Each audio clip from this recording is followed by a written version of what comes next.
Hello, boys and girls. I've got my coffee. I hope you do too. Settle in for this one. This is going to be a fun little discussion. Well, I've owned a commercial business now for almost 10 years. There's commercial property involved. I have artists from all over the world, which is fun.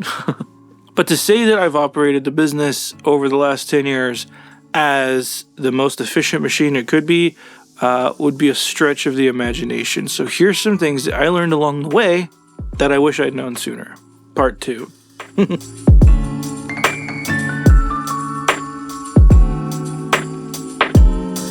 freaking love this cup. I think I like black. If you can't tell, black hat. Yeah, I thought it was a bit much today. So I'm going with the eraser head look, kind of. I'm going to start off with the most controversial one right off the bat. And this is the question that I get all the time in regards to marketing. But I think marketing is a little bit of a waste of time, especially when you're starting out. When you're brand spanking new, what are you good at? What does your clientele expect in your given area? If you just go balls to the wall, just blasting your area with mailers, Facebook ads, it could work. But the fear would be that you're pulling in clients that aren't going to be the cream of the crop. You want to treat every client as if they're the most important client you've ever had. Don't take that the wrong way. I've found that the most effective marketing that I could possibly do, treating that person that's in the building with everything that you could possibly give them to make them have a wonderful experience, both aesthetically, musically, from a friendship standpoint, and all this comes from a genuine place, right?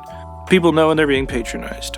That person will do vastly more for you from a marketing standpoint than anything you could ever do on Facebook or through mailers or anything like that. Getting evangelists is the number one concern I would have starting out as a new business. Instead of being so focused on sending out mailers and a billboard, that was a stupid idea. But the focus should always be on the client. That's where you're going to get the biggest return for your investment. I promise.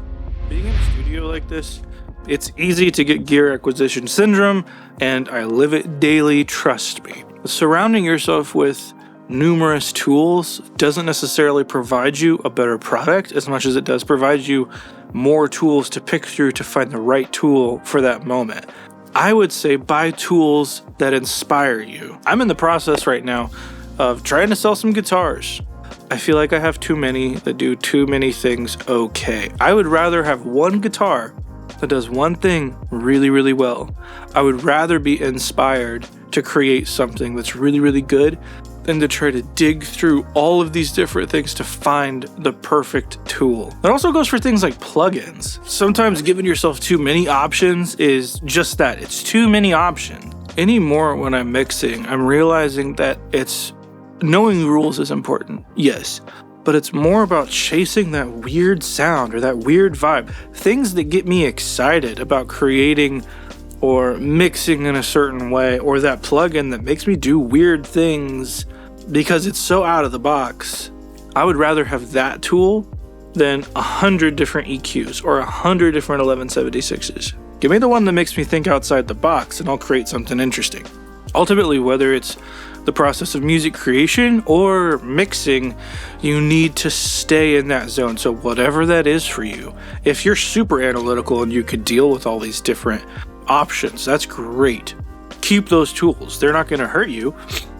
But if you're anything like me, I get paralyzed. And even though my plugin list is ridiculously long and it's getting worse the more I do YouTube, I am finding those standouts that sometimes I can mix an entire record on one plugin that is inspiring the crap out of me. And just as a little teaser, it's up on the screen right behind me. This isn't the video for that, but I'm not going to tell you right now though. One thing that's really tough when you start out as a new business or as a new studio, you find yourself doing all kinds of research to figure out what gear you're going to need to fill the gaps to make yourself like a functioning space for people to come in and work. Now, if you ask my wife, I am a textbook over-researcher. I will research something to death regardless of the size of the purchase, as you should when you're starting something like this out. And inevitably, you're going to come up with a couple options. You're going to come up with the one that's affordable, that will do the job, that you need done right now. And you're going to come up with the option that's a little more expensive and it might be a little overkill for what you need. You might grow into it, who knows? 90% of the time, it's right for you to get the bigger, more expensive, overkill item. If things go belly up and this does not work out for you, typically the higher end product is going to have a better resale value. So your actual cost of ownership for a unit like that is low. Inevitably, the business is going to grow. Are you betting on yourself to stay exactly the same where you are right now? Or do you think you're going to grow into something a little bigger and eventually you're going to need something else? So do you want to redo the system? Or should you just have purchased that from the beginning, gotten to know that one piece really, really well, and now you're not only set and don't have to purchase something else, you're a better engineer who knows their gear better from the get-go. For me, that's a tough one to hear because that's a conversation I have with myself all the time, and I would rather buy the cheaper thing. But so many times I have ended up frustrated, sold it because it did one job one time, and then I realized I should have got the one that was overkill because I was short-sighted in my own personal growth as an engineer or a business. And this is a delight because this is a perfect segue to our sponsor, Sweetwater. I've said this before, I use Sweetwater all the time for my business. I'm a short drive from their facility, which, as far as the gear acquisition syndrome side of this goes, not great. But I have learned that I can really trust a Sweetwater sales engineer when it comes to telling me not only what a product is capable of and how it can fit into my setup, because I've got a fairly complicated setup back here. Talking to someone that can understand a setup from the most complicated even to the simplest, and then figure out the gaps that you're trying to fill with your gear needs, I genuinely trust them to give me good, honest feedback about what I need because there's been multiple times that they have sold me the thing that was cheaper.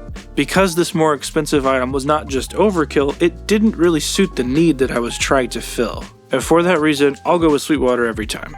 Honestly, this is an opinion I would hold whether or not they were sponsoring these videos because I was buying from Sweetwater long before I ever had a YouTube channel. But I like that a company like Sweetwater that I genuinely use, I genuinely love, decides to sponsor videos like this, and then I can talk about them like this in this aspect to you guys. They do not tell me what videos to make. I don't have to sell you any certain product. I have the freedom to talk about whatever I want to talk about, and they don't see these videos before they go live. If you're interested in any of my gear, I will post a link down below to all of my gear. Click that, it'll take you to Sweetwater, and I get a portion of the sales that supports the channel in more ways that you can imagine. Let's get back to it.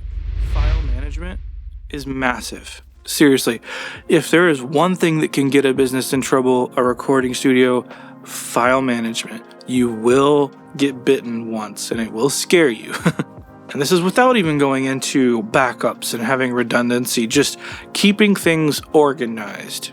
Because it's inevitable that you will have a client call you back years after you've finished a project and they need performance tracks or they want those stems. They can have them, it's theirs. I normally tell clients I can guarantee I will keep the project for 6 months to a year. After that, I'll do my best. Realistically, I have files going back 10 plus years. You could do your best with what you have. And if you do nothing else than organizing your clients by name, month, week, knowing what year a client came in, that's huge. You could go back and find whatever it is you need and get them the product and get them whatever they could possibly ask for at any time. Being able to do that has gotten me so many more gigs because people could trust me with their data, even when it's beyond the scope of what I said I would do. So learning some file management structure that works for you is important. Mine probably won't work for everybody, but I have mine broken up into current work by month and then archived work. I have the archived work as detailed as I could possibly make it, month to month, and then broken down into years. Past that, I go to a certain artist folder, and within there, I find just about everything I could need.